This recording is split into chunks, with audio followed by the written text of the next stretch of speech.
I want to take this opportunity to respond to the parents who took the time to come out at our last BOE meeting and express their concerns regarding the use of AI and devices in our schools. I don't know if we have parents here in the audience today or listening at home, but I really appreciated them coming, bringing their babies to support what they were saying and share their experience that they are having in schools or concerns that they have when their child enters school, enter the NIAC system. So my team and I are alert to the current climate that is growing among parents across the country on this topic. So please know that the Board of Education and myself appreciate the time and perspective shared by our community regarding technology use in our schools.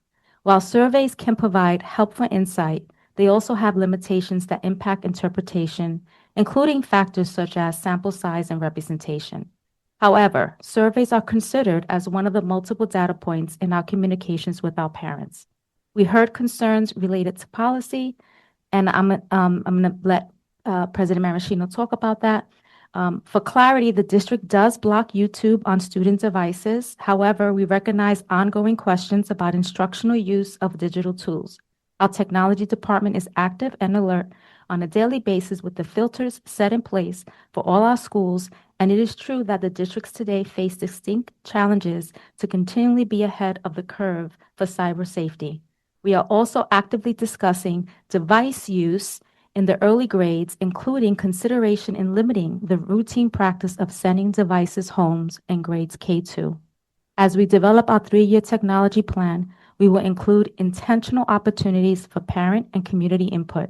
In partnership with the Office of Curriculum and Instruction, we will continue examining screen time, instructional balance, and communication to ensure transparency around how and why technology is used. Safety and digital citizenship is prioritized to maintain healthy technology usage that is developmentally appropriate and also integrates critical thinking. Our faculty is engaged in ongoing conversations about screen time and intentional use of technology to enhance, not replace, teaching and learning. Recent guidance to elementary staff around win time, what I need time, reflects this focus, emphasizing alignment with our MTSS framework through flexible grouping, project-based learning, and small group instruction, and literacy-rich experiences such as book clubs. When appropriate, students may extend learning at home through meaningful, purposeful-driven activities, including research projects in partnership with our librarians, who are all certified and aligned with New York State mandate curriculum as library media specialists. Their roles exemplify the multidimensional use of our global learning commons, better known as GLCs, that we are so proud to have in our schools. Our goal is to be thoughtful and intentional about student screen time by improving its quality, purpose, and impact. This is ongoing work, and we will remain committed to continuous growth. Ultimately, our responsibility is to prepare students not for college, but for life, ensuring they develop the skills to think critically, collaborate effectively, and use technology with purpose.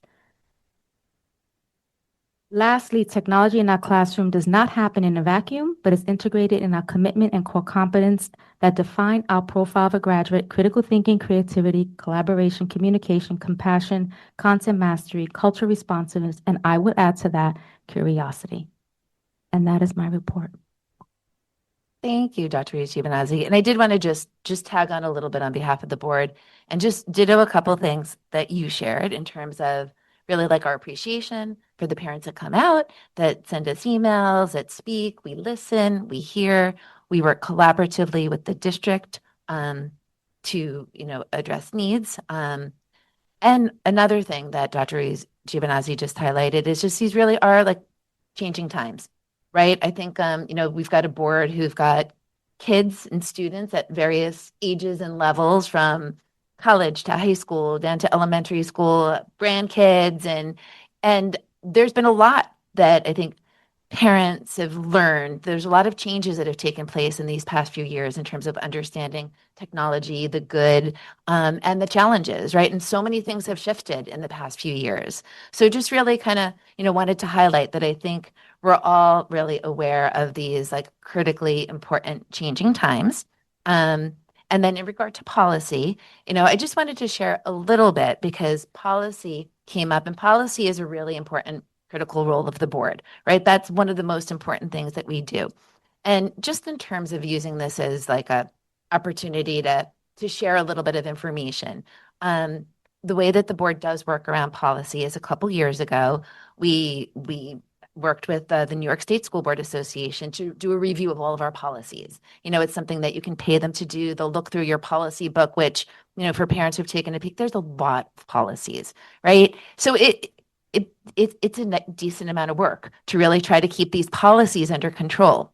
And over the past couple of years, the board had rescinded a lot of policies that NISBA had indicated were not important. We worked to really ensure that legally we had policies in place that were required by law. And we've been working through, other recommendations that have come in from NISBA in terms of addressing language and making some of those updates. And I know our policy committee will probably have just a short little couple words to say this evening as they move forward and do that work. So just really wanted to highlight that, again, we're looking when you all highlight policies to us, we do take a peek at them. We look at best practice from other school districts and sample policies that are provided to us by NISBA. So we really do take our job around policy very seriously. And I would say in the past couple of years, we've really had a little bit more of a process than we've even had for many of years. We do have this formal policy committee that's working and tackling these things. So just wanted to kind of add that in there on behalf of the board. So that was that. And I'm going to turn it over to our student rep for his report.